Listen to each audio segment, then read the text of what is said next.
Sa mga degasolina ang sasakyan, magpa-full tank na ngayong araw. Pero kung diesel, baka kaya pang ipagpabukas na muna yan.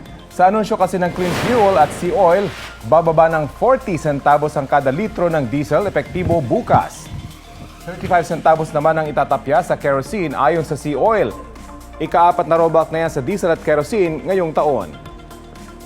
Tataas naman ng 50 centavos kada litro ang gasolina. Ngayon 2024, mahigit 7 pesos na ang dagdag presyo sa gasolina habang 1 peso and 40 centavos ang rollback.